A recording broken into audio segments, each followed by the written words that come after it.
we're designed a specific way for a specific reason. You know, these hormones, this cycle, the process of having a period serves very real purposes. So stopping that for years, if not decades, definitely impacts the person. And I think we're seeing this now with plummeting fertility rates because the thought process here is, I don't want my fertility right now. It's inconvenient. And then the day I want it to happen now. And we're surprised that it's not there. Welcome back to the show, friends. Today, I had Kaely McDevitt in the studio, who is a wealth of information on all things female hormonal health and metabolism. And this one is jam-packed. If you are a woman who is seeking radical health and you've had birth control, the contraceptive pill, or just conundrums on your health journey, this one is a surefire hit for all of your nutritional needs. And if you know somebody that is taking birth control, send this to them, share this podcast because it is jam-packed with incredible insights and information.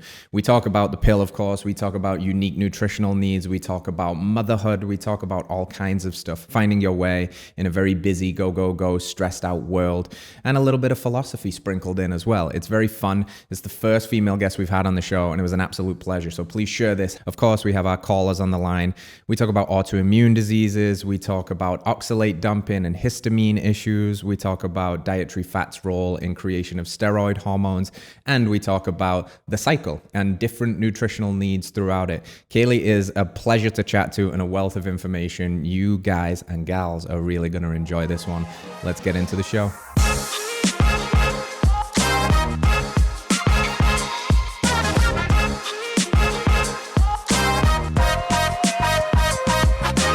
Hello, you radical health seeker. Welcome back to the show. We've got a very special show today because we have our first female guest on the podcast. We've got Miss Kaely McDevitt, who's a registered dietitian. And I want to start, obviously introducing yourself and all of that fun stuff. But we were talking before we got on air about something that resonated with me too, that you kind of had to go through your pain teacher story of being failed by the medical system so you could come back with all this juicy wisdom for female health and hormonal health and helping others. So the floor is yours. Introduce yourself. Tell us a bit of that story, and then we'll get into today's podcast. Sounds good. Yeah, I'm excited to be here. Honored to be the first female guest. Let's go. Love Thank you. Thank you for letting me take that spot. Yes. Yeah, like you mentioned, I'm a registered dietitian, and I specialize in women's health. So I run a private practice where my team and I help women overcome typically long-standing hormone health issues, resolve infertility, gut stuff kind of in the mix with that. But I took this path toward dietetics for a very different reason. I grew up an athlete. I was a marathon runner for a while, and I wanted to be in sports nutrition. I was like, that's for me. That's what I'm going to do. I work with athletes. And as fate would have it, I was put on birth control in high school and was on it for the better part of 10 years. And that 10 years was pretty much all of my schooling, like formal education to become a dietitian. And I was dealing with crazy hormone health issues, lots of symptoms, lots of anxiety. I was routinely seeing OBGYNs and asking, hey, does this have anything to do with the birth control that I'm taking? And I was being told no. I was being told if that was a symptom from birth control, it would have started 10 years ago when you started it. It wouldn't show up now. And so there was a lot of gaslighting going on. And I finished my schooling to become a dietitian. And this is 7 years of formal education in health, and realize I don't know anything about the menstrual cycle. I don't know anything about hormone production or how hormonal birth control works. And that's a problem as someone in the health space. So I ended up spending all of my free time researching this, taking myself off birth control, kind of walking that path of restoring that connection to myself. And I was chronicling this on a blog at the time because I wasn't working in that space, but I needed an outlet. And I kind of looked up and realized there were a lot of other women hungry for that information. So pivoted away from sports toward women's health. And that was about 10 years ago and haven't looked back. The rest, as they say, is history. Yeah. That's a very familiar story, I think, for a lot of women that are going to be listening, and a lot of women that don't even know they need this information yet. And that's a big kind of the elephant in the room, right? You don't know what you don't know. Right. And you had to kind of break before you could figure this thing out for yourself. And thankfully you did, because a lot of people then, like you said, the gaslighting, that's so common in this space that, no, it couldn't possibly be that. So it must be something else. And you mentioned other symptoms, and you referred to them as hormonal symptoms like anxiety and mood and things like that. So just how common do you believe that this is? Incredibly common, both from birth control and not on birth control. I think we're kind of inundated with the constellation of hormone health issues. And, we see this with the like pretty alarming decline in fertility. Yes.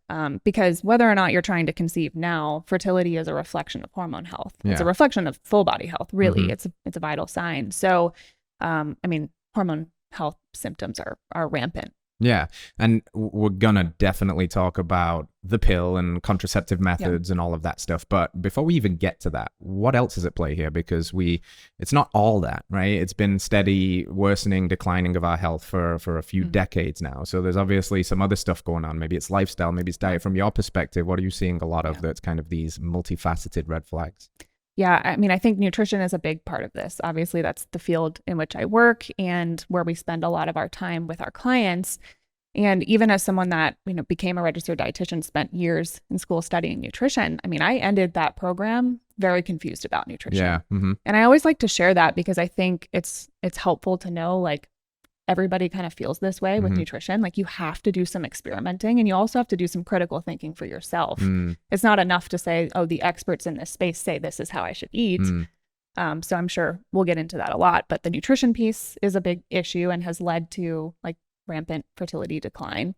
The lifestyle that we largely lead in this country is not how humans are supposed to live. We have so much stress. We're not outside. We're hunched up behind a computer screen under fluorescent lights all day. We're like breathing shallow into the chest. We don't connect with humans in person as often as we should. And when we look at optimal fertility and hormone health, that comes from a body that feels safe. And we have to look at food, we have to look at lifestyle, and we have to look at, thoughts and beliefs as part of that too.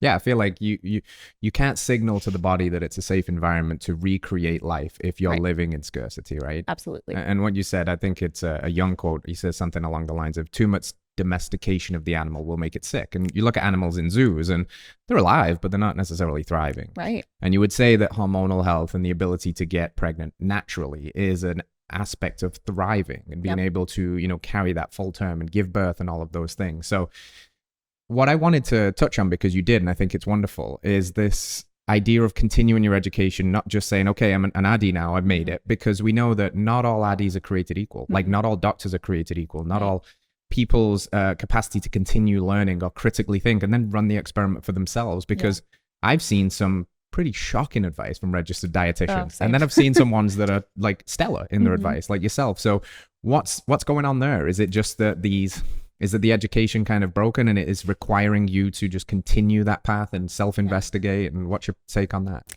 Yeah, I think it goes back to like even early school, like elementary years, and kind of how we're losing the ability to critically think and losing the ability to think for ourselves, really. We go to school and we're taught information and we have to recite that information on a test. That's, the standard for the state. And then we go to college and we keep doing the same. So I didn't leave school thinking like I could really think for myself, but I was really good at recalling what I was taught. Yeah, right. And I think that that's a lot of us. And so that's a systemic problem. It's not just, the RD schooling or MD schooling, but with nutrition specifically, we all eat. We have to eat every day. So relegating the responsibility of learning about that to just a select few doesn't make any sense. Like we all have to learn how to do this. So I think normalizing the experimentation is a big thing that we do with clients. And I think we can get really rigid with nutrition and it almost becomes like a religion.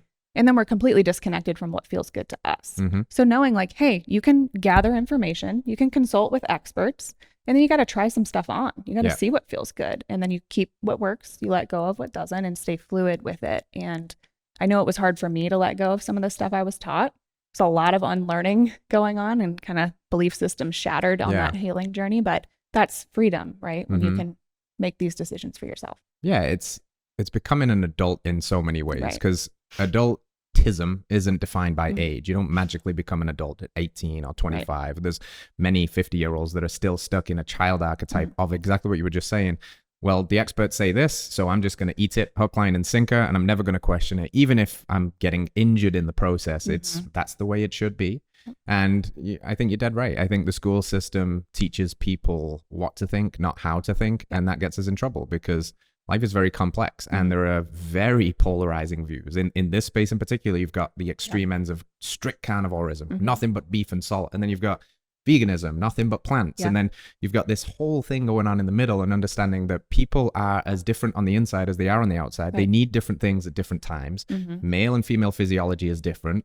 Controversial topic for today's conversation, but these nuances are very, very important, and you have to meet people where they're at, right? Yeah, totally. What would you say then from a nutritional standpoint before we get into the contraceptive stuff? You mentioned there's obvious factors with processed foods and living less of a human life that we've lived for a long time. What are some of the biggest elephants in the room here around nutritional inadequacies, and specifically as it's kind of given, the information is given to women from a hormonal perspective or a reproductive health perspective? Yeah, I think we have a lot of reliance on processed foods. So things that are so far removed from the actual food that we're not only not getting the nutrients that the original food supplied, but we're also getting a lot of things in there that take nutrients from us, whether it's from creating a state of inflammation, so we're sapping resources, or maybe there's some actual compounds in there that are binding to important resources that we don't get. So the net is we lose nutrients. And we talked about the idea of creating safety in the body to create fertility. If we don't have nutrients to manufacture hormones and neurotransmitters, we don't feel safe. So I think the processed foods thing, the really crappy oils that are used everywhere is a big problem, in particular with the hormone conversation, because we manufacture hormones from cholesterol, from fat. I think the leaning toward plant-based eating, which is for some reason commonly targeted towards women. Yeah. I was having a conversation with some friends about this recently, and for some reason when people learn I'm a dietitian, they're like, oh, so you don't eat meat. Yeah. I'm like, where did this come from? So there's this connotation that plant-based eating is healthier. And I think a lot of women fall into that state where they're like, maybe I'll skip the steak and I'm going to choose tofu, or, you know, something that's lighter, or something that's more feminine for some reason. So we end up taking someone that has a great nutrient requirement, especially if procreation is a goal, and we've given them foods that don't have nutrients that are readily available. It's so interesting, that point you made about meat being almost masculinized, and it's not like woman-like to eat a steak. It's funny because I'm recalling one of my very first dates with my now wife, and she took me as the English person in America to Texas Roadhouse, where she ordered a what's the big like soppy ribeye, like cooked rare, and ate that steak, and I was like, I'm into this. This is cool. She's the one. But it's so funny. You're right. This growing trend, or this growing popularity and pull to, the plant-based movement is, as we know, devoid of many of the key micronutrients. It usually skews macronutrients in an unfavorable way. And you mentioned a huge issue of these seed oils. And I'm curious because you mentioned a big word, the hormones. And in female physiology, on all physiology, it's important, but female hormones, I think, are very misunderstood, and how they're built on things like cholesterol, another big, fear-mongering word, but that's surely bad, isn't it? And saturated fat, surely bad. So why don't you give us the kind of like high-level perspective of the female hormones, like estrogen, progesterone, testosterone even, and, kind of like a segue into the nutritional backbone of these? Sure. Yeah, so we're really looking at three main sex hormones. We could get a little further into the weeds, but I don't think that's necessary. So estrogen and progesterone are typically what we think of for like female sex hormones. Women do make testosterone too, and it's very important for them as well. But estrogen is the proliferative hormone. It's what's building up the endometrial lining. It's what's creating that nice home for potential baby to grow in. And estrogen is typically associated with women, and we think of it as like the female sex hormone, but progesterone is arguably even more important and only present if we ovulated. And that'll be an important thing to come back to when we get into contraception. But once you ovulate, you make progesterone, and progesterone stabilizes the work that estrogen did. So it's making sure that it doesn't grow too much. It's making sure everything stays in check. And it's also keeping your stress hormones at bay. So progesterone is like nature's anti-anxiety. It promotes sleep. It stimulates the thyroid. It keeps adrenaline and cortisol from being out of control. Progesterone is like that grounded, strong female presence. And I think we're a generation deprived of progesterone from all the things that we discussed. And then testosterone, of course, in somewhat smaller quantities in women, is important for drive, for lean muscle mass development, for metabolism. And the thing that these three sex hormones have in common is they are steroid sex hormones, meaning they come from a cholesterol backbone. So we can't manufacture sex hormones if we are deficient in cholesterol. And it's something that we look at in our clients when we do blood work, is we look at, of course, the lipid panel. And you're typically told only information about cholesterol being too high. And everything else gets like a gold star. But we see low cholesterol pretty routinely in our clients. And how can we expect someone to make hormones if they don't have the raw materials. Yeah, that's such an interesting take. It's fascinating. I'm curious about this. In female health, what's gaining more popularity is this idea of estrogen dominance. And is that rising so prominently because of a progesterone deficiency? Yeah, I think that that's a really big part of it. I do think that there's an excess estrogen situation for sure, and that's from the food supply. It's from hormonal birth control. It's from toxins that we get exposed to in the air and the water. But we're also not making any progesterone or not making much. And if you are on hormonal birth control, and that works by shutting off ovulation, we make zero progesterone, none, for the duration that you're on that. Damn. And then if you're not on hormonal birth control and you are a cycling female, but you have a lot of stress in your life, we're also not making much progesterone either. So there's so much up against progesterone production right now in modern human life. It's really interesting to hear you talk about the link here with something like anxiety, which isn't often thought of as I guess like a physiological problem or a hormonal problem. It's always just confined to the mind or like, oh, it's familial. My family has anxiety. I was born with anxiety, but it seems like there's a lot more going on to that. And the anxious brain is not signaling safety, right? So with this progesterone piece, with this diet piece in the room, what is something that people should be prioritizing, should be thinking of to nutritionally first build a plate that's supportive of this? You mentioned things like cholesterol and nutrient-dense foods. What's your take? Yeah, good healthy fats, of course.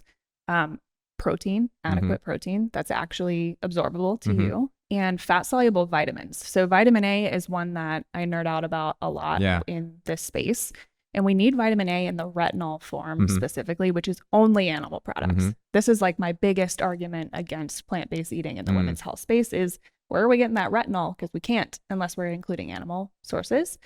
And you can convert beta carotene, the plant-based vitamin A, to retinol, but in very poor It's very low, right? Yeah. Yep.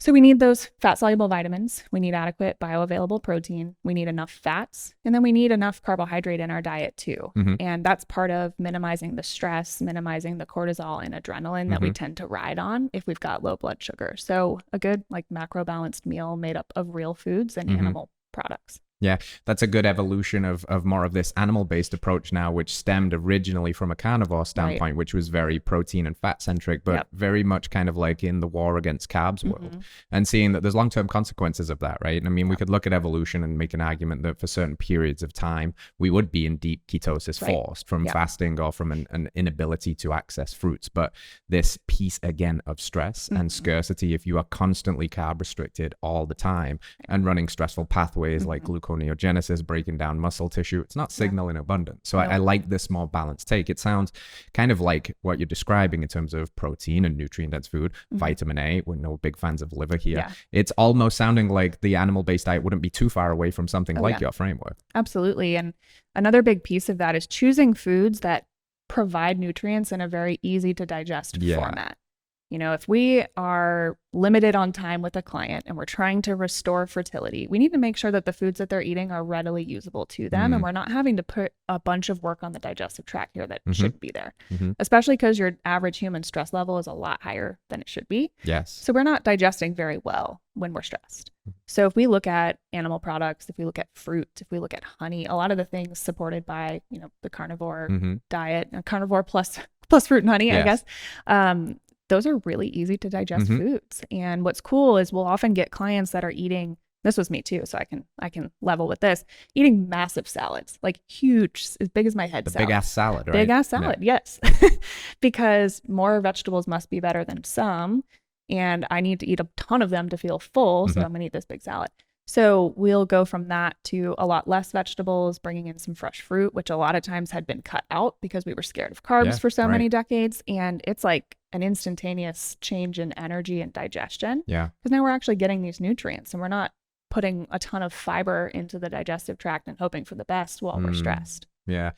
I know probably overwhelmingly your messaging and work with clients is kind of saving them from the sad standard Western diet. But I'm wondering also, do you see these kind of recovering sugar fear-mongering people that have been just running such high amounts of stress and having to try and convince them like, hey, it's okay to eat some fruit, it's okay to eat some raw dairy and some honey. Is that commonly in this space as well? Yes. And I'd say that's even more common for the clients we serve now. Wow. I think years ago it was more, standard American diet coming over, but now it's people realize the standard American diet wasn't working for them. And then they subscribed to some belief around food. Maybe it was intermittent fasting or maybe it was keto. And then they just hardcore went there and stayed. Yeah. And there's application for these. This is potent medicine. I think that there's a time and place, but at least my understanding of the very limited research we have on women is this isn't a long-term fit and not always a fit. And so I usually get them years into that when the wheels have fallen off. Maybe it was good in the beginning and now it isn't. And we have to relax around food and bring in some fruit again. And it's pretty life-changing. What a crazy idea. So we mentioned vitamin A, and we're obviously step one of our framework because we want people to be able to just start with something that's tangible and easy and get an easy win and reprioritize one of the most nutrient dense foods on the planet. We want people to eat organs, not just liver. Liver's very popular in this space now, but also heart, kidney, spleen, etc.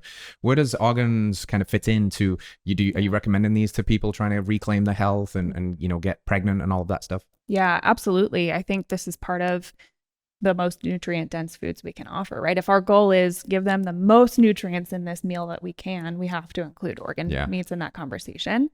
I think, obviously it benefits the person. It also benefits the system if we're eating nose to tail and adopting a more sustainable style of consuming animals. So if you look at any like ancestral nutrition information as well, they were often saving the organ meats and giving them to the couples that were trying to conceive. So there's some magic to that that's been known for a long time. And, working in the women's health space largely in fertility, I'm like, well, we got to tap into that too. Yeah. And that's where it's so nice to get to meet brands like Heart and Soil, where you're making this accessible to somebody that might either not be able to access it or not know how just yet, maybe doesn't know how to prepare it. Maybe eating it is still like off the table for now. I'm slowly working on that myself. There you go. But there are options now, which is pretty cool. Yeah, it is very cool. And I do think I love to always look back at this kind of ancestral wisdom that we seem to forget, and this idea that these foods were prioritized and reserved for the people that needed the most strength and vitality is such a fascinating idea that we've now just thrown out of the window because ew, it's gross, right? So organs are in step 2 of our framework. Eliminate processed food. We kind of touched on that. These are the biggest source of these gut irritating foods that you mentioned. They're often coming with the seed oils that can kind of wreck the metabolism and also wreck the hormonal backbones because you're not designed to build your sex hormones off of highly refined PUFA seed oils, right? Yeah. What is the story or recommendation then if we've kind of included organs a little bit, we've got rid of processed foods, and what's left now is a real food diet, but enters in what is the real food diet? Is it these big ass salads, or is it more of these animal proteins and eggs and maybe some raw dairy and honey and maple syrup? So in your work and in your kind of recommendations for women looking to thrive and potentially, conceive and all of that stuff, do you have any loose frameworks around how much, okay, this sounds great. It sounds cool. Like how much, how many eggs should I eat? Am I eating a little bit of beef or a lot? Is too much red meat? Should I eat chicken instead? Where would you go there? Yeah, I mean, we prioritize a lot of red meat, like just a lot of ruminant animals for the nutrient profile. So we don't have a restriction on red meat with the clients we serve. Nice. Same thing with eggs. I mean, man, if we're looking for bang for your buck as far as money spent, you can get some pretty good eggs pretty inexpensively, although that's changed a bit recently. It's why we had to get some backyard chickens. So we want to make sure that we've got an animal protein at every meal is what we're looking for. If we can squeeze something into some snacks too, great. But at least every meal should have a solid, 4 to 5 ounces of animal protein. We'll build in, typically fruit, honey, dates, maple syrup as a easy to digest carbohydrate source in there. And then the nice thing about most animal products is you're getting some good fat in the mix too. If there's room to add more, great. But it does come wonderful prepackaged. Yeah, awesome. Okay, so let's shift gears and let's talk about this contraception conversation. And the one that's kind of leading the fray here is the pill, the contraceptive pill. And there's other forms of contraception which we can get into too.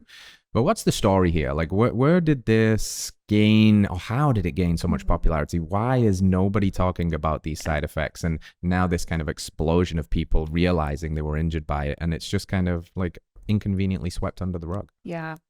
Well, this was FDA approved in the 60s. So it's been around for quite some time now. And I think, there were many iterations of the hormone dose in these pills over the years, some with more side effects, some with less. But I think the reason why this is more talked about now is that this is like the first generation of women that grew up with this option. And it's been prescribed for many things aside from contraception. And I know we were talking about this before we started recording. I didn't go on this to prevent pregnancy in high school. I went on this because I had some symptoms I didn't like. And basically, if you go to a doctor as a female with any symptom, it's like, here's some birth control. And maybe also here's an antidepressant. We can do both. Those were the options presented to me. And it's widely used because it may help temporarily prevent symptomatic cycles, acne, kind of anything in that department. But that's not what it was designed for. And I think it's important to note that those are not natural hormones present in hormonal birth control. They're synthetic. So the synthetic hormones, synthetic estrogen, synthetic progestins, have very different action in the body. So when we were talking about estrogen and progesterone, we were like proliferative hormones, balancing them, supporting the thyroid. It's not what we get from synthetic hormones. So we've got that thing to consider. And then hormonal birth control works by suppressing ovulation. If we don't ovulate, we make zero progesterone. So now we've given up our endogenous hormone production and we're dealing with synthetic hormones. So we've got both issues at play. Yeah, it seems like these synthetics a move away from what is naturally going to happen in the body as a consequence of being a human and eating an appropriate diet. And also the other very unnatural thing that you just mentioned is you're basically just shutting down the cycle. And it's chemical menopause. Right. What's the consequences of that? Can't be good. No, it can't be good. And I think the thought process behind this is like, if we have symptoms we don't like, I'm going to just take this and not deal with them. And like having a menstrual cycle is inconvenient for the way I want to live my life. So I'm going to just put pause on that. And we're designed a specific way for a specific reason. These hormones, this cycle, the process of having a period serves very real purposes. So stopping that for years, if not decades, definitely impacts the person. And I think we're seeing this now with plummeting fertility rates because the thought process here is, I don't want my fertility right now. It's inconvenient. And then the day I want it to happen now. And we're surprised that it's not there. So that's so interesting. How do you square the circle of that messaging that you just said in terms of it's just inconvenient? And how much of that is like only a product of a very kind of go, do, like masculine driven culture that is also maybe riding on the Trojan horse of, well, this is female empowerment. It's now giving you these abilities to, go and be in the workplace and stuff. And some of that is amazing and great, but some of it's obviously unintended consequences and harms. Like, how do you think about that? Yeah, I don't know who said this originally, but it's stuck with me, and it's that birth control is bad feminism. And if you think about the origin, you think about the 60s of this being largely on the market, you think about women entering the workplace in much larger numbers and striving to do anything a man can do. And like we can be promiscuous because we don't have to worry about unplanned pregnancy. We can work any job because we don't have the inconvenience of a menstrual cycle. Those ideas were sold to women as an opportunity for empowerment. We've got these opportunities now. We don't have to shoulder the burden of a pregnancy that we didn't want. And while I can celebrate the fact that, women got to pursue things that maybe they didn't get to before, what did we get in return? We got chemical menopause, we got synthetic hormones, we got all the health risks associated with that, from blood clots to cancer risk to heart disease, to anxiety and depression and infertility. And then we're left with what at the end? So what did we really get? Was it freedom or was it another trap? So it's something that I think about often. No, I think it's a very cool way of framing it. And it's what I often think about as well, because I'm thinking the same lines as you. Like, on one hand, this access to even education and employment that wasn't available until relatively recently in our history is something worthy of celebrating.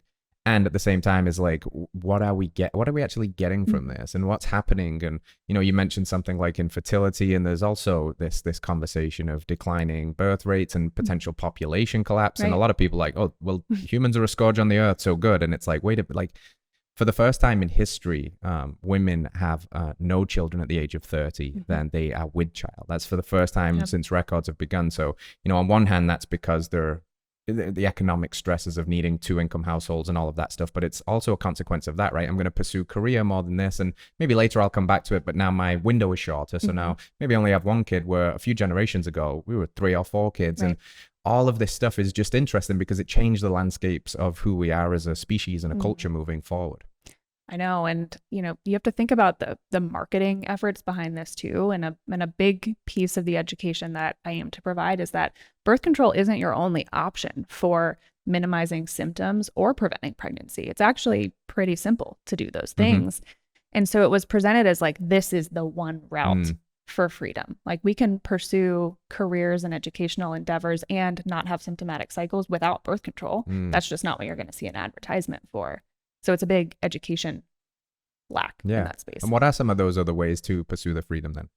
Yeah, I think learning fertility awareness methods should be required education for all people. I mean, even I think women, but men too, especially men that plan to be in partnership with women. Learning that skill set gives you so much freedom to know how your body works, to know where you are in your cycle so that you can prevent pregnancy or get pregnant if that's your goal. And then knowing where you are in your cycle allows you to troubleshoot where those symptoms show up. So if you know my symptoms coming around this day, I can overlay that on top of a menstrual cycle chart, and I can see, oh, this is when estrogen is peaking. So that's where that symptom comes from. Or I feel really crappy after ovulation. Maybe I really need to support that progesterone production. So learning that skill set was a pivotal moment for me in my own hormone health journey. And it's something that we teach all of our clients. And there's all kinds of free education for that. Like, you don't have to hire somebody for this. It's there.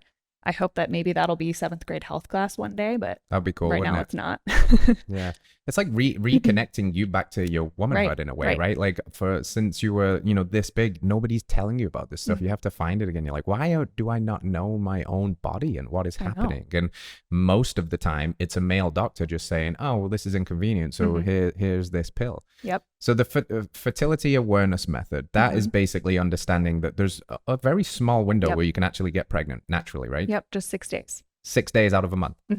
Wow. So nobody knows that, because I think the fear is that basically if it touches it, we can get pregnant. So that's why we need to be on the contraceptive pill all the time, right? Right. Yeah. So six days, which is a liberating thought. And if you're somebody that's been trying to conceive for a while, you understand a lot has to go right for that magic to happen. So acting as if it can happen at any time, any day of the month is pretty ridiculous. Interesting. Talk to me about the story around the contraceptive pill potentially changing mate preferences. Yeah, this is some interesting stuff. It's relatively new and still small scale research here. But what they looked at was they took women on hormonal birth control and they showed them a battery of like male faces and pictures. And they ranked them in terms of what they were most attracted to. And then they did the same test off birth control too. And what they found is that when women are on birth control, they're attracted to less masculine facial features. That's the mate that they would select at that time. And then that changes off birth control, which is fascinating. The other piece of this is that, if birth control manipulates hormones, and hormones manipulate how you interact with your surroundings, the people that you choose to have in your life, your mood, it's going to impact who you choose to spend your time with too. Like, it's changing your personality because it's impacting your brain. So I'm really interested in looking at studies of like success of marriage if birth control is in the mix, and what happens if you meet somebody while they're on birth control and they come off late in the game, Yeah, that could be disastrous, right? Especially if you've been long-term dating with the pill in question, and now your reason for coming off is to get pregnant, and hopefully you're successful with that, but now you are not attracted to your partner in any way, shape, or form, and you've just threw a baby into the mix, which is going to test relationships. It needs to be on the most solid ground imaginable. So that is very, very interesting. Yeah, it's not small fish we're frying here when we're manipulating hormones. It affects the brain. So yeah, super interesting. How do you see it? Because like, I'm a man, so I understand maybe more of male physiology and perspectives. You're a woman, you're working more in the women's health space. But it seems to me, maybe this is a crazy idea, that women are being masculinized and men are being effeminized. And like, men are told their masculinity is bad and they're like being pushed to become more feminine. And women are basically being told like, go compete with the boys. Do you kind of like get a sense that that's going on culturally too? Oh, absolutely. It's I even felt this way when I was in school. It was never a plan of mine to want to have kids when I was in this hormonal birth control, kind of chemical menopause state, running on a lot of stress hormones, no progesterone around, and couldn't see the possibility of feeling differently. And I think there's this looking down upon the motherhood track as like not pursuing something that's ambitious enough. And, I'm sad to say I even felt that way for a season of my life, and that has since changed. And I think a lot of that change comes from nourishment and hormone production, because we can't see what else is possible. We can't imagine bringing another life in if we can barely keep ourselves alive. So I totally agree. I think women are being treated as small men, and they need to go this path because that's the path of ambition. And then men are being feminized. Yeah, I really do see and resonate with that point you said about the just being a stay-at-home mom as being almost denigrated. Oh, when are you gonna go back? Oh, you're not going back to work. Oh, is this all you're gonna do is just raise this kid? Then it's like, yes. I forget who it was, maybe C.S. Lewis or something like that. He said kids are not a distraction from the work, they are the work. And I think this pedestalizing motherhood again is something I would love to see so much, because I've watched my wife become a mother, and she's currently pregnant right now, and it's the most incredible thing I've ever witnessed. And she is just a stay-at-home mom, and she's doing it in her power so beautifully. And there's a lot coming from what you said about the nourishment of the body, the ability to do that, and also relationship dynamics, that she can do it because of this more classic masculine paradigm of I'm going to go out and kind of be the breadwinner and provide that safety so you can do this. And so that benefits our little nuclear family, which is also another topic of like the collapse of the nuclear family in these systems. And I just think you hit the nail on the head with that. And I wish more people would see motherhood as the work and not something that gets in the way of the work, Oh, totally. And then just giving femininity and womanhood the reverence that it deserves. And if we think back to even just this birth control decision of the menstrual cycle being a nuisance and something that I can just shut off if I don't want to have it, that's rejecting femininity, that's rejecting womanhood. And maybe it's an inconvenient thing because there are some symptoms, and that's a different conversation and things that can be troubleshooted. But we just reject that. And then it's not a surprise to me that less people want to have kids because they're not in touch with that side of themselves at all. We've like shut it off and repressed it and chemically shut it off if we're on birth control. So there's a big need to come back into ownership of the magic that is being a woman. And that is the full spectrum. It's the things that are maybe a little inconvenient and the magic of creating life. We don't just get to cherry pick. I love that. I was having a chat here with one of the guys at the studio last night. Shout out Doug. And he said, he relayed a quote where he said, "A woman is, a man must become." And he was talking about what you're talking about. Like, a woman already is so inherently beautiful and valuable if they can surrender to their femininity, not treat these things as an inconvenience. And the man must become kind of thing is there's a lot of boys out there, even adult men. They look like men, but they're acting like boys. They haven't really gone through this trial and tribulation. They don't have this ritual initiation process of a cycle or the potential for pregnancy. And they need to kind of grow up and go through something. And almost the coming of age story for a woman is to fully surrender back into that, and to be like, oh no, I am a portal for life. I am a freaking goddess who creates and destroys life. And how powerful is that? And unfortunately, we just kind of see that as, it's not that powerful. You should be a CEO instead. Right. I know. It's funny, but it's sad. It is. It is. So birth control isn't just the pill, right? There is other things, the IUD and these other, I think there's patches and maybe even an injection. Like, are they equally as bad, a little less worse? I'm guessing none of them are great. Yeah. I mean, I put anything that's providing synthetic hormones in the same category, and you can get that in a number of forms. It can be a pill. It can be the Nuva ring, which is inserted. It can be an implanted device. It can be an IUD.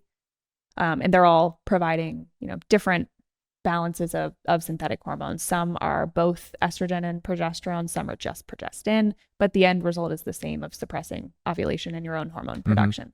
Now, we do have a copper IUD on the market now, which is non-hormonal. So the plus being that we can preserve ovulation while using the copper IUD. Ah, cool. So yay, it's great, and it's very effective. Nobody's having to take a pill every day or remember things. But I'm not super keen on this idea either, because we're implanting a device in the uterus. It's got a copper coil around it, and it is effective because it creates so much inflammation that egg and sperm cannot meet. Oh, great. So feels like that's probably not a good move long term. Interesting. So ideally, in an ideal world, maybe an idealistic future, you're just looking at women are given and empowered with this information a little bit more. They understand fertility awareness. They're practicing more basic rudimentary forms of contraception if they need, like condoms, etc.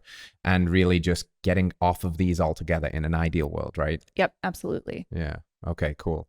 Now let's we talk a lot about habits on the show. It's step 3 of our framework too. So we've like kind of touched on the diet stuff, touched on this contraceptive pill, but you've teased this a little bit, this kind of mismatch, the evolutionary environmental mismatch with our physiology, this conundrum of being in a very go do world. What are some unique needs from a habit perspective you think need to be paid attention to, globally speaking, but very specifically as well for the female metabolism, the signaling of abundance again? What's some of the things that people should be thinking about, looking at, how they live their life, etc.?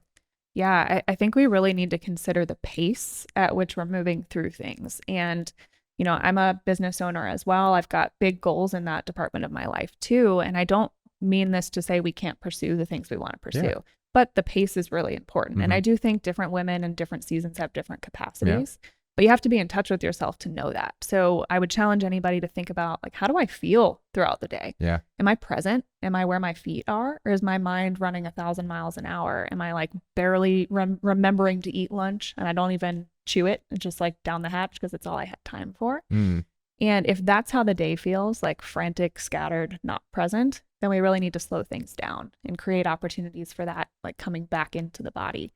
And some of my favorite things are like just be barefoot outside for a few minutes, hopefully while the sun's coming up, so we can get that circadian rhythm entrainment from that too. And just like take a few real breaths like into your belly, not just this shallow chest breathing that we do. And even just that, having a Post-it note on your computer that's like, breathe for real, It can just say breathe, Sometimes we're just holding our breath. I think that makes a big difference. I think the nourishment piece plays into this, of course, because we're getting off of stress hormones if we stay adequately nourished. I think more time outside, less time on screens. I think the blue light is a big problem for sleep and for our brains. So we can, of course, use blue light blockers, but the real pro would be not being on screens at night a couple hours before bed. This is the OG blue light blocker, is to just turn the bloody TV off. Like, no. Maybe try a candle or something. Candle? Connect with a book or a loved one or your body, do a very gentle, like get down on the ground and connect again.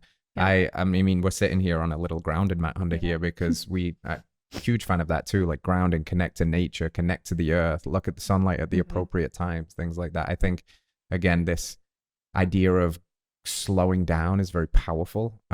It's almost like slow is smooth and smooth can be fast. It doesn't mean that just because you move slower that your goals in business or whatever have to then increase 2x. It might actually be able to go faster and smoother because maybe when you're creating, which is a very feminine archetype in itself, right? The element of creation.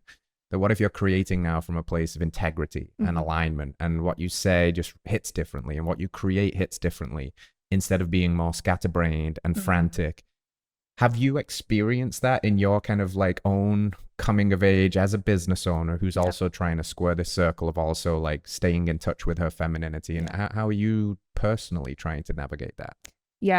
There's been a big transformation in that kind of in the years of business ownership and realizing how much masculinity I was infusing in work, because if I looked at examples of success, I was really looking at men. And I was looking at businesses run like men.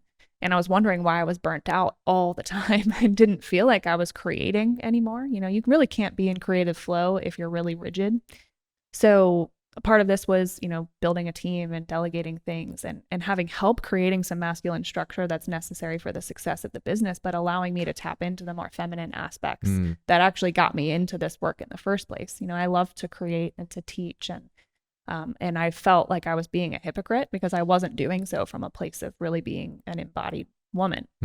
So, changing the pace, changing the goals, really questioning everything. Like, is this what I want or is this what I think I should want? Because everybody else tells me I should want it. And so making adjustments there, changing like my schedule and how I'm moving through the day, infusing a lot more slow and time outside. And what's amazing when you slow down is some really mundane stuff all of a sudden has magic to it, like having to go out and let the chickens out of their coop at sunrise could be an annoying chore. But it's also, if you've got the time to slow down and like have your feet in the grass and you're listening to the birds and the sun's coming up, like I'm blown away by the magic of that because I'm present with it. So it's been like totally changed every aspect of my life. I love that. I've been doing Sunrise Club for the last probably close to 6 years at this point, where wherever I am, even if I'm traveling, I'll, set myself to the sunrise at the local time, and I'll get up and intentionally carve out that moment. And at my home, it's very similar to what you're describing. It's to go out, open the chicken run door and just look and take it all in and breathe and get quiet and get still and let, that whatever is inside of us, that like inner wise self, have more space to create from. And I think that life is a journey. It sounds cliche, but it's a quest of sorts. And I love the idea that if you want to go on a better quest, you must ask better questions. And that sounds like what you've been doing. You've been asking better questions about not just physiology and all this sciencey stuff and helping people in that way, but also more of a holistic framework. And something I've seen you speak about on your Instagram is this idea or this framework of archetypes too. I would love for you to touch on that a little bit and what you've been noodling on there. Sure. Yeah. So I, for the last several years, have been really just intrigued by like the divine feminine and the archetypes within that. So particularly the maiden to mother transition.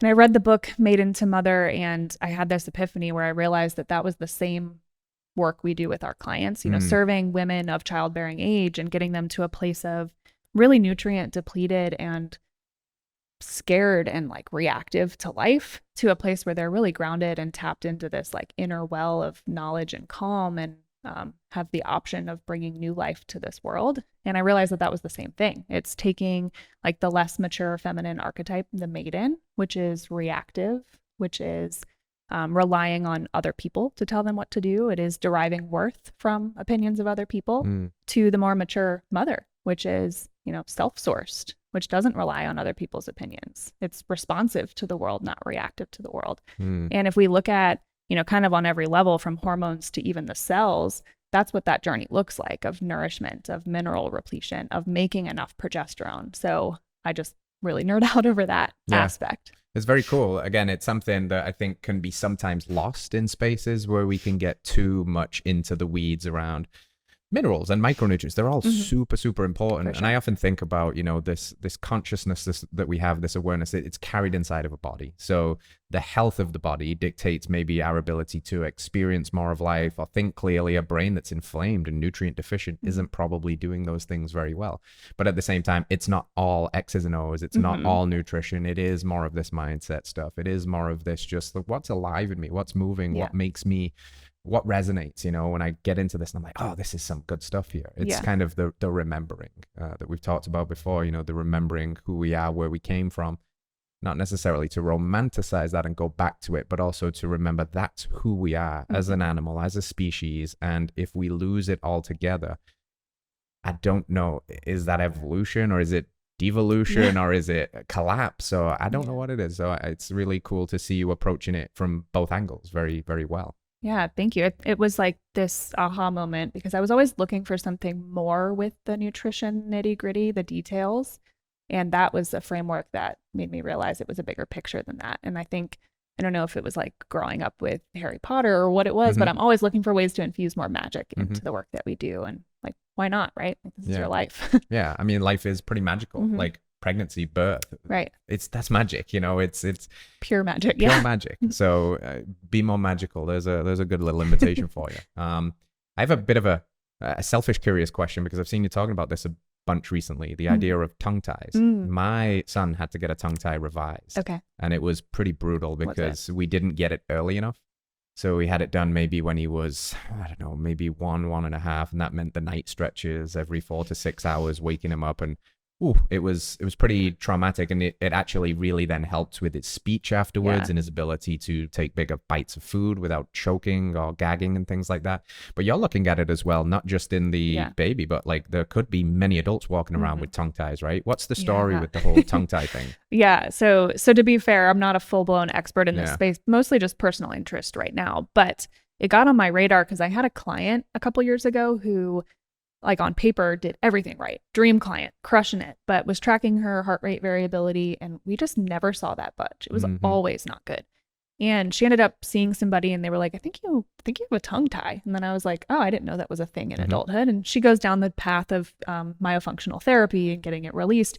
And that day, her HRV changed and like her life changed. All her symptoms resolved. And then I was like, oh my God, I think I might be missing something here with other clients. So it kind of stayed simmering in the back of my mind. I didn't really resonate with her symptoms, so I didn't think about it. But I've dealt with a lot of chronic neck issues for years and have done all of the things and really can't get on top of it. And I realized through some accounts I follow that talk a lot about fascia and how like your tongue is literally connected to your feet through one continuous sheet. And if we've got restriction in oral tissue, we're going to see that show up in compensation patterns elsewhere. So I ended up going down the rabbit hole personally, saw a myofunctional therapist, had to see a dentist and an ENT, and found that I have a tongue and lip tie that's fairly severe. And so I'm interested in getting it released. And I'm also making sure that I've got the muscle repatterning and that I'm chewing and swallowing and breathing correctly and doing some of the fascia work too, so that it's hopefully not so brutal. But kind of where I'm at in it, but it's very interesting. It's very interesting, isn't it? I saw the change in my son's face when he got it released. His chin was a bit sunken back and it protruded forward, and his nostrils almost got a little bit wider. And he was always breastfed. He was breastfed until he was 3, but his latch got better. All of these things, and it's just really interesting. And then you start to like, oh, look fucking here, and I'm like, oh, I have one too, and what's going on here? And there was an because I'm not an expert either, but it's very fascinating because you start to look at like, okay, what's going on here? Is it some kind of snip? And then you see that, oh, there's something going on here with this MTHFR thing, or maybe there's a folate deficiency in pregnancy. So, you know, my wife's being a bit more clued in with that now, and being extra diligent about nutritional supplementation through the right prenatals and of course organs and things like that. But have you come across that as well a little bit, that it could be nutritionally driven? Yes, because I've had the same questions. I'm like, why is this such a big thing all of a sudden? Granted, maybe this is just a new thing that we're looking for, and if you're looking, you're going to see it more. But it doesn't seem like this should have been happening as often as it is. So I've come across, MTHFR issues. I've come across like high dose folic acid, so synthetic folate during pregnancy being part of it.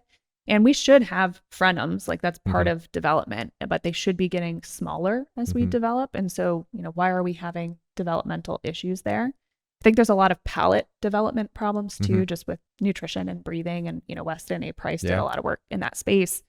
But another interesting thing I came across is how much our kids pattern their posture and their muscle development off of what they see in their parents' faces. And the picture of someone with tethered oral tissue is like constricted, like we're tight. Everything is like narrow. The jaw is narrow, the palate's narrow, the shoulders are narrow. And if they're seeing that in parents, because maybe we dealt with some of those issues too, then they're modeling that posture. So what's been cool is I was listening to a couple people talk about their own releases in adulthood, and it changed their kid's breathing pattern, even if their kid didn't get a release. They could just see it in the parents. So it's that modeling and mirroring thing, right? And there's so much going on here because you mentioned Weston A. Price. And if you look through that book, Nutritional and Physical Degeneration, and the study that he did, he basically went to a bunch of more kind of tribal indigenous cultures before they were introduced to processed food. Beautiful wide faces, breastfed babies, no toothbrushes, but great teeth. And then this gradual narrowing. And then, how much of this is playing into, of course, we've got this huge elephant in the room of the contraception and the nutrition, but rising rates of anxiety and depression, and what is associated with that is postural issues. Like if you see a depressed person, they're depressed, and if you could release that and you get people to stand up and pull the shoulders back and improve the posture, and you look at biomarkers happening within them, there's a difference there. It's the old cliche, stand up, get your shoulders back, lead with your heart. Like it manifests itself internally as well as externally. So that's super fascinating stuff. And kind of one of the last points, and we'll get into some callers here, I wanted to also address this, the vegan element in the room, elephant in the room rather, this idea that we can do this, it's the best way to do it, that it's the optimal way to do it. And I think there is a lot more kind of hidden dangers here than we might be being led to believe. But you're the expert here. You've probably seen these clients. You've probably rehabilitated these clients. What's going on with the hormonal picture as it relates to a plant-based diet? Yeah, from my professional experience, it's very, very hard to attain optimal hormone health on a plant-based diet. And, I know the argument is that we can choose multiple types of protein to get the Right. full amino acid profile. We can get beta carotene from plants, but like we talked about before, that retinol piece is really, really important for a lot of different systems in the body, and we don't get retinol from plants. The other thing that tends to be pretty skewed in plant-based eating is the ratio between copper and zinc, which is another big deal for hormone production and just health as a whole. And then there's the issue of a lot of the anti-nutrients in plant foods, so creating pretty rampant deficiencies. So typically in our practice, we don't typically attract people that are still vegans, but we attract people that were vegans and they've started to incorporate a more animal-based eating pattern, and they're like, I'm a little lost and confused. I need some help here. Or I've made the decision I'm going to do this, but I need some direction. So I've had the privilege of looking at a lot of micronutrient testing and hair tissue mineral analysis and even hormone labs for recently former vegans. And there's some pretty similar patterns across them, where we're not making much sex hormones. We tend to have a more estrogen dominant picture. We've got deficiencies in things like B12 and zinc and vitamin A, these really important nutrients for hormone production. So I think it's very, very difficult to accomplish that on a plant-based diet. And, I hate to be super black and white with it. I'm sure there are some plant-based people that are feeling good. And, my number one goal is that what you're doing is making you feel good. So if you feel good, like, I'm not here to interrupt you. Yeah, you got it. But if you don't feel good, I would encourage you to consider trying on something different to see if it could support you better. And something that I've seen a lot is that it's usually the early adoption of a plant-based diet. People will feel great. And it's like, well, yes, you stopped eating sausage and egg McMuffins for breakfast and started eating beans and more salads and less pizza. And is it more the removal of foods that were potentially problematic as it is opposed to the addition of tofu or extra beans or something? And the wheels seem to fall off 3 to 5 years in if people get that far. And maybe one of the issues is that the amount of attention that people pay to the diet in general is very low. And all of a sudden, if you remove some of the most nutrient dense foods like beef and like eggs and like dairy, that now you're still not paying attention to your diet and you've removed a huge source of nutrients, and now you're really going to struggle. Totally.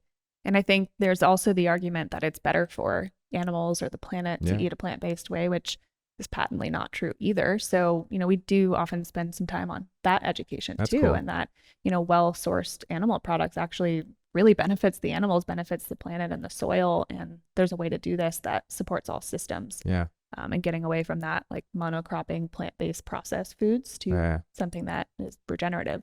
I love that you do that too, because that's health as well, right? Health is an extension outside of ourselves. And I think we've talked a lot about motherhood and the celebration of that today. And we say we come from Mother Nature, and maybe how we treat Mother Nature really matters too. Oh, yeah. That's the ultimate expression of the mother, right? Just complete selfless loving and giving. You can poison my waters, you can destroy my lands, and I'll just keep giving to the capacity that I can give. And I just hope we don't get too far down that rabbit hole where the mother's got nothing left to give, and we end up in a pretty rough spot. So voting with your dollar is a big thing. Yeah, I'm glad you mentioned that, because I do think, Mother Earth is a reflection of the fact that we've ignored the mother in humans too. And I read Wendell Berry's The Unsettling of America a while back, and he talked about how with farming, we treat fertility like an inconvenience, and we use chemical inputs to manipulate that fertility on the land. And then he mirrored that with what we do in human women. And I was like, oh, like this is the same problem. Yeah.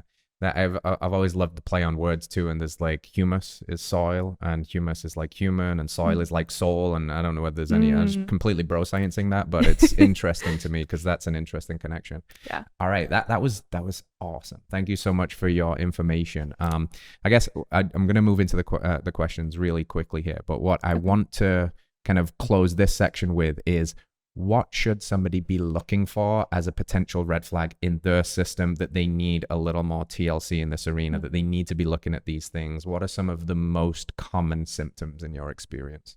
Yeah, if you have irregular or absent menstrual cycles, huge light on the dash going off for you. And these symptoms are communication from your body. This is the only way your body can tell you something's up. So an irregular or absent cycle, if you have regular cycles, but they're really symptomatic, like you're in a lot of pain or you're missing out on life or work or, having headaches, that would be a sign that we need some support. If you're feeling low on energy, if you're like, God, I just don't have this zest for life. I can do the things I have to do, and I have nothing in the tank for things I want to do. That would be another big sign that we've got to look at that. Cool. All right. Reflection, my friends. Take a look under the hood so we can fix some stuff. All right. So now we transition into our callers. It looks like we got 3 or 4 callers on the line. Awesome questions. This audience is awesome. They're very smart people. So first up, we have Haley from Minnesota. Looks like got some question around autoimmune disease here. So Haley, jump on the line. Let us know how you're doing, and let's see what magic we've got for you today. Yeah, thank you. So I've had an autoimmune condition since I was about 10 years old. I'm 29 now. It's called Hashimoto's hypothyroidism. And one of my symptoms I have is called vitiligo. So it's where you lose your skin pigmentation. And over the years, it keeps spreading and getting worse. And I feel like I've tried every diet and healing approach out there for my health. And honestly, nothing has seemed to really help with that. And unfortunately, all of this has really busted with my hormones after having my twins 2 years ago. So I was intrigued by the animal-based diet and learning all about the beef liver and the raw dairy. I was just curious how an animal-based diet can help support this and support female hormones, since our bodies are so uniquely different than men's. Yeah, great question. And I just first want to say I'm really sorry that you've been dealing with this since such a young age. And I'm sorry that this is also becoming more and more the norm. Autoimmune conditions are definitely on the rise. And I want to answer this in a couple different ways. So when we're looking at supporting someone with an autoimmune condition, we want to think about the fact that the vast majority of your immune system is mediated in the gut. So anything we can do nutritionally to take care of your gut is going to be helpful from managing an autoimmune condition. So when we look at an animal-based diet as compared to the standard American diet or any other format, we're really choosing foods that are easy to digest, that are not creating a lot of workload on the gut, that are not putting a lot of toxins into the gut either, and can actually help you bind toxins in the gut and remove them. So we do have some support for an autoimmune condition from that standpoint. And then there's a couple really important nutrients that are abundant in an animal-based diet. Vitamin A we keep coming back to is a big one. That actually will increase the immune presence in the gut. Secretory IgA is a marker we look at in stool tests often, and vitamin A is a big part of bolstering that so that we've got strong, healthy immune presence in the gut. Getting enough minerals from incorporating the fresh fruits, incorporating organ meats is a big part of the way our nervous system and immune system function. So we're looking at getting a lot more nutrient bioavailability from this form of eating without the insult on the digestive tract, which is really big. And then specific to women's health, we're looking at a diet that's providing raw materials for sex hormone production and minimizing stress inputs on the body, which is all we can ask for from a nutritional standpoint for women. How's that sound, Haley? Yeah, that's awesome because, since dealing with it since I was 10 years old and you're watching it spread, you're like, okay, I'm trying everything, but this makes a lot more sense. And then how is it that you can start an animal-based diet, not feeling so restricted in that area and trying to have more variety in foods? Because as a busy mom too, it's hard to think of, I need to get more protein in. Yeah, I think it's about thinking about what you can add versus what you need to take away. That's usually the way we like to look at it. And, what foods in this animal-based eating model really excite you? What proteins would actually feel really good? What fruits maybe have you not included for a while that would be awesome to bring back in? Can we get really hyped about bringing some good honey in? What about that raw milk? God, when you have raw milk and maple syrup, oh my a little gosh. bit. Yeah, so there's so many really delicious, nourishing foods we can bring in. So I would sit with that for a bit and think what feels good to me? What sounds good to me? What could I be really excited about bringing in? And that helps get out of that mindset of restriction for this, because really we've got a lot of options available to us and things to try on. So I'd focus on what's bringing you joy with the food. And I'll add to that, Haley, that I think it's also focusing on what you get to have as a consequence of changing your diet, right? Your health back potentially, which is worth so much. And this language of oh, I have to do the animal-based diet and it's so restrictive versus I get to choose nutrient-dense foods that are going to heal me and give me my energy back. And I think that shift is immensely powerful. We often focus on the restriction and the deprivation, but what if we focused on the celebration? To Kaely's point, what if we focused on there is an abundance of delicious food here. We're not just on the beef and salt, we're on the delicious raw dairies, the many different proteins, the delicious fats. I've been doing this for almost a decade and I am not bored of it yet. So it's every bite of food I take is delicious and it fuels me. So just focus on that and then try it, just adding a little more nuance here. My brother had vitiligo all over his lower legs and his feet, and it's barely recognizable these days. Now, what happened was he was on a standard Western diet and then he was vegetarian, very plant-based heavy for probably a year and a half. And that's when it was at its worst, and he's now very much an animal-based eater. He's been red-pilled by me, and it's basically gone. I know Joe Rogan, the famous podcaster, has talked about this. He has vitiligo on his hands, and he's talked about when he's removed a lot of these plant toxins and these gut-friendly foods, seed oils, etc., that it basically goes away, and you can hardly see it. So I have hope. I think that you can heal this stuff. I've healed my own like little autoimmune flare-ups, psoriasis, that kind of stuff, and food is medicine. So also what I wanted to get you, Hayley, is a bottle of our beef organs to on-ramp you into the way of eating and get you those nutrient-dense foods so you can, tease in, get some of those micronutrient deficiencies potentially starting to clear up, and you're going to do great. So good job, Hayley. Thanks for joining us. All right. Next up, Karen calling from Oregon. Got some questions here about carnivorism, oxalate dumping. So what's going on, Karen? Tell us the story. Hi, thank you. I was doing the keto diet for a couple years, and then I switched to the carnivore diet. Loved it for a time, loved the simplicity, everything about it. But then it was almost just right, probably about the 6-month mark. I had extreme oxalate dumping, histamine intolerance, and I was just stuck in the rut of thinking, this is what I'm supposed to have. I'll just do it harder. I'll do beef, butter, bacon, eggs, collagen, bone broth, lemon water, electrolytes, not realizing that all of those things were extremely high in oxalates, histamines. And I saw my hormones tank, my skin get crazy, lots of different issues popping up, and I just thought I have to stick to this. I'll intermittent fast.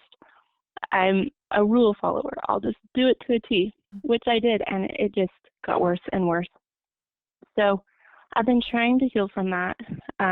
Been animal-based for a while, but I'm still dealing with histamine intolerance and my skin issues. But I think the hardest part was I watched the muscle that I had waste away. And now I see like cellulite, horrible skin, and I feel like I can't regain that. I'm not seeing any improvement there, and I didn't know if I needed to focus on healing my gut first, take care of the histamine intolerance, or how I get back to just to being healthy and to being strong. Yeah, I have a lot of questions for you, but I just first want to say Okay. I can empathize with the frustration because it's not for lack of effort, right? Like you're doing the things and you've been doing them harder, like you mentioned. So the first question is, how would you describe your eating pattern now? Are you still intermittent fasting? Are you incorporating carbs? I haven't been intermittent fasting on purpose. Sometimes it happens. And I have added carbs back in for sure. Okay. That was like my husband said, just add carbs. Like he watched me and he's like, this isn't working. But in my head, it's like everybody's telling me this should work, so I should just do it longer. Yeah, I get that. Do you have an idea of how much carbohydrate you get in now? I don't. Okay. I really don't know. It's just something that stood out to me, particularly when you mentioned, like the muscle wasting and change in like the skin texture. This is something that we do see quite a bit when someone is under eating as a whole, particularly under eating carbs. And it's like you're putting in all this effort. Maybe you're even training in order to build muscle, but you're just not seeing the return on that investment. So I'd be making sure we're eating enough total calories. And then I'd play around even increasing that carbohydrate intake a bit and see how you feel from that. And then on the histamine side of things, what were the primary symptoms that you were dealing with? A lot of skin issues, itchy skin. I was really hot, like sweaty. Like internally just felt like on fire. Hair loss. My fingernails were brittle, kind of wavy. Okay. Yeah. Gotcha. Constipation, I'm not sure if that goes with it. Yeah. Totally. Yeah. So the constipation piece is something to hone in on if that's still present, because that's how we're taking the trash out, so to speak. So anything that we're dumping to get rid of is going to be more symptom inducing if we're not having at least 1 to 3 well-formed bowel movements each day. So, we can look at hydration and mineral status for that. And then also eating enough. That's a big part of it too. We can't expect daily bowel movements if we're under eating. Another thing I wanted to mention to you is something that does happen on healing journeys quite often. And it's like the idea of a healing wave, where we've got some symptoms that can come in, even if we're moving the needle in the right direction, because maybe we're breaking down fat tissue that had a lot of estrogen in it, and we've dumped estrogen into the system. And with estrogen comes histamine. So we tend to see flare up of histamine symptoms when estrogen is higher. And that can be cyclically, like throughout the menstrual cycle, if you notice symptoms ebb and flow, or it could have been, part of the healing journey that you're on. But a couple things that can be helpful from a histamine standpoint, in addition to eating enough and getting enough carbs, looking at your mineral intake. So plenty of fresh fruit for those minerals, maybe even looking at some electrolyte or mineral powders to offset that. And then kidney would be a really good organ to consider bringing in if you're not already. There's an enzyme that degrades histamine in the body called DAO or DAO, and that's really high in kidney, and that has been a game changer for some histamine clients. Yeah, Kaely took the words out of my mouth. One of the things that I really wanted to offer you as a helping hand here is a bottle of histamine and immune for that very reason. But yeah, just echoing everything that Kaely said, because I think what I was picking up more than anything else is this big overarching stress piece of probably a lot of chronic undereating, unbalanced macros, and it's just too stressful. The muscle wasting that comes with that, the texture of the skin that comes with that. So I would seriously consider just trying your very best to increase the total amount of food in the most nutrient dense form possible. And if it's hard to eat that much, because this is an issue some people run into sometimes, especially when they've been carnivore for a long time, protein, fat, very satiating. So they just feel like they don't want that much food. And that could be argued that that's kind of also thyroid slowing down because of the stress, and the healthy appetite is a good thing.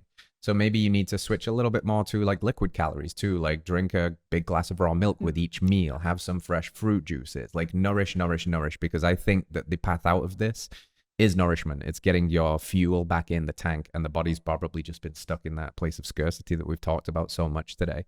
So is that helpful, Karen? Does that give you some good ideas to chew on, and we'll get you a bottle of histamine and immune? That is excellent. Yes, the point of the detox and constipation and getting the toxins out, that's something I've recently been diving into, because it's true. In my head, they said, well, you're eating nutrient food like a carnivore that you don't have waste. Well, that was really not helpful for me. And and I think I also, when I have raw milk or fruit, I am in that mindset that just a little bit, like 4 ounces of milk, and I just, in my head, I can't get out of that. Like I would drink more, but I feel for some reason that it's wrong. So eating more is definitely something I need to focus on. Take this as your permission slip. We would love you to see you eat a little bit more and drink a little bit more. And look, baby step your way into this. If you're at 4 ounces and you don't feel comfortable jump into a big 12-ounce glass, don't do that. But let's see if we could move it to 6. And then you'll see that, oh, actually, nothing crazy's happening. The wheels aren't falling off. If anything, I'm feeling better. So let's see what 8 feels like. And just slowly, little by little, a little becomes a lot. So thank you very much for your questions, and best of luck on your continued healing journey, Karen. All right, we got Kelsey from Michigan. She wants to talk fat. What's happening, Kelsey? Tell us a story. Hey guys, thanks for having me on. So I am going into my senior year studying psychology and neuroscience. So I'm very interested in the brain, but through all of my health issues the last several years, I've become also really interested in hormones and physiology and all of that. And so I've been curious. I wanted to ask, how does dietary fat intake help our steroidal hormone balance? Because I know our steroid hormones follow from the cholesterol pathway, but I also know that our brain makes cholesterol on its own. So I was curious if you could kind of clarify what the role is of dietary fat in that. Sure. It's a really good question. So I think, dietary sources of fats are providing, of course, some building blocks in the form of fat and cholesterol, but they're also providing fats that make your cell membranes, which is a really important aspect of hormone health that doesn't typically get a lot of airtime. So if our cell membranes are not healthy and open for business, we could be making great hormones, but we're not having them interact with the cell receptors. It's one of the biggest issues with the seed oils being the biggest compriser of our cell membranes. So that's one piece of it. The other thing is that our dietary fats are how we absorb fat-soluble vitamins. So we've talked a lot about them throughout today's episode and how important they are for hormone production and creating safety in the body. So it's not just about the dietary fat itself turning into hormones. There's an aspect of that, but it's the nutrients that come with it and the healthy cell membrane structure. Very cool. And Kelsey, what's your current like dietary approach? Are you trying to do something like an animal-based diet? Are you thinking about these topics that we spoke about today? Are you throwing some organs in the mix? What's going on? Yes, yeah. So it's been kind of a crazy year. So I did carnivore a bit out of desperation last summer because I was having debilitating autoimmune issues because supposedly my immune system was attacking two types of tissues in my brain or my nervous system, and so I would be intermittently paralyzed throughout the day, and my limbs would just stop working, and it was a bit disruptive to life. And carnivore put that into remission. So I've had no issues since then. I have been able to tolerate more food. The last 4 months I was living in England, so I was kind of eating all the things and have not had any flare-ups, surprisingly, but definitely didn't feel well. So since being back in the States, just as of a week ago, I'm sort of transitioning back into animal-based. I'm still considering a higher fat, meat-based approach because I seem to still have a lot of issues with tolerating swings in glucose. So like I don't tolerate super high fructose fruits like bananas and stuff, or even honey sometimes causes that as well. So so I know I do better on a higher fat approach, but my body's still getting used to that a little bit. And yeah, but I'm having a lot of issues with my hormones generally. So a lot of menstrual irregularities that no one can really figure out. I don't know if you guys are familiar with the Dutch cycle mapping, but I did that last fall and I was completely flattened, like zero, like post-menopausal levels of estrogen and progesterone. So my doctor put me on some exogenous progesterone, which helped things for a few months, and I'm still back to being irregular, and it's sort of mysterious. And so I'm curious on how I always feel better when I'm higher fat, but I'm curious what the long-term effects would be, both beneficial and, maybe not beneficial for hormone purposes. Yeah. It sounds like a lot of stress in the mix. And you're in school, right? Like senior year, which is stressful too. It sounds like there's been some travel and the stress of trying to troubleshoot symptoms that are popping up. Like that is working on your health it can be stressful. So I think it sounds like you're moving the needle in the right direction. It sounds like things are improving, which is awesome. And The important part is that you continue to play around with it. I think it probably will be important to get some carbohydrates in there. I think when I'm hearing the really flatlined hormones, that's that stress picture and trying to think about how we can get off those stress hormones. And typically there's some carbs in the mix there. But it's slow and steady with that too. There's some work to do on the gut and getting that used to metabolizing carbohydrates. And but yeah, sounds like you're moving in the right direction. Yeah, definitely healing is not linear. It's rarely as quick or as smooth as we would like it to be. But, to echo Kaely's points there, I think, just finding the fruits and the carbohydrate sources that you are able to digest well and, kind of using those as your little foundational pillar to hold on to so we can signal that abundance. And just hearing about the, pretty wild neurological symptoms you was experiencing, I'm super fascinated and excited by the product we've got here, Mood, Memory, and Brain, which actually has desiccated brain in it, which has, again, this energy of like for like. So I'd like to shoot you one of those over as well, because I think it would be really cool. So yeah, just keep doing what you're doing, keep making these iterations, and continue healing, Kelsey, and just stay with it. I feel like you're almost there, so keep going and manage that stress, okay, if you can. And last but certainly not least, we've got a Texas native who is Zoe, and she's got some questions about the cycle or the phases of our cycle. So Zoe, expand on that a little bit. Let us know what we can do for you.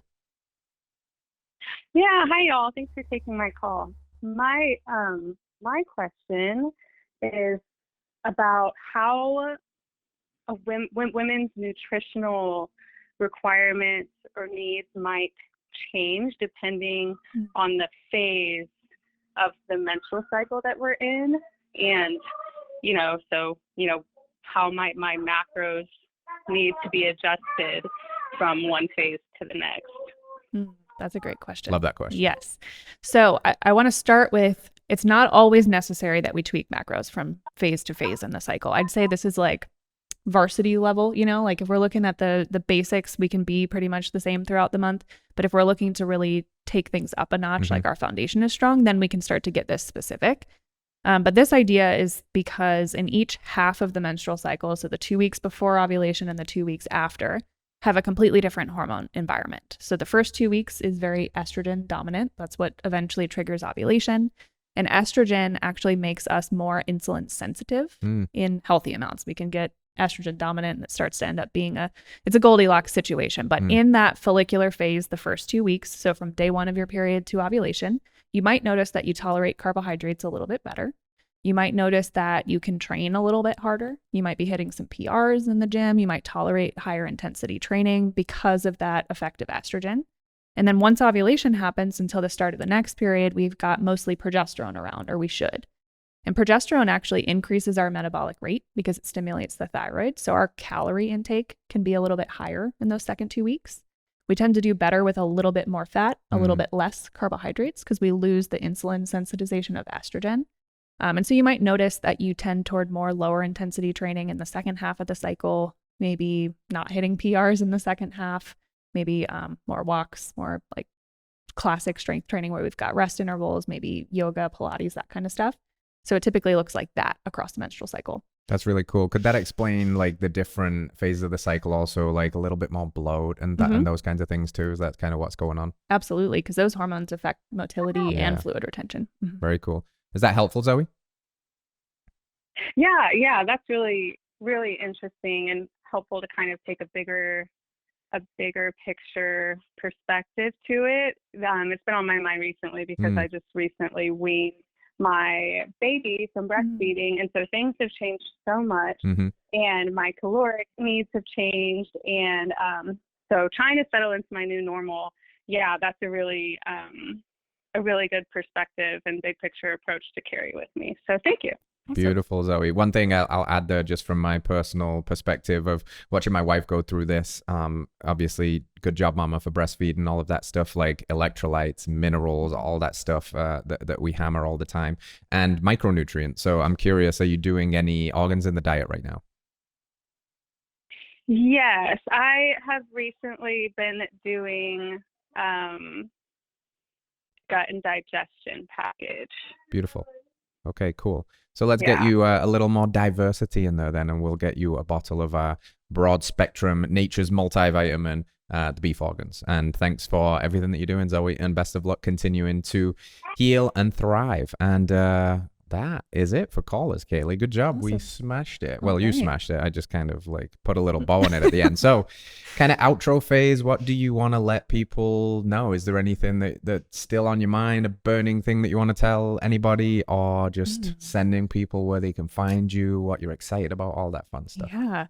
I think the last thing I would like to say is just to remember the power that you hold, and like you are so capable of healing from things, of feeling better, of tapping into that femininity. So just remembering that you're magic, I think would be my last thing I'd like to say. And then you can find me on Instagram. It's at KaelyRD. My name is spelled kind of weird. It's Kaely. And my website is the same. And if you listen, I'd love to hear what you thought. Yeah, love that. And we'll get everything in the show notes and all the links and all of that fun stuff. But definitely hop over to Kaely's Instagram, say hello, slide into those DMs, let her know what you enjoyed about the show. And yes, remember that you are magic. What a beautiful statement to finish on. So thank you very much for doing this. Thank you for being our first female guest on the show. Sure, we'll run it back in the future. Thank you. Thank you. And crew, thank you for joining in. Thank you for your awesome questions. We'll see you next week. Peace out. All right, friends, thanks for tuning in to another episode of Radical Health Radio. We got a fresh new podcast for you every Wednesday. If you enjoyed the show, consider liking, subscribing, reviewing, and rating us on your podcast platform. It helps to spread this message of radical health. We'll see you next week.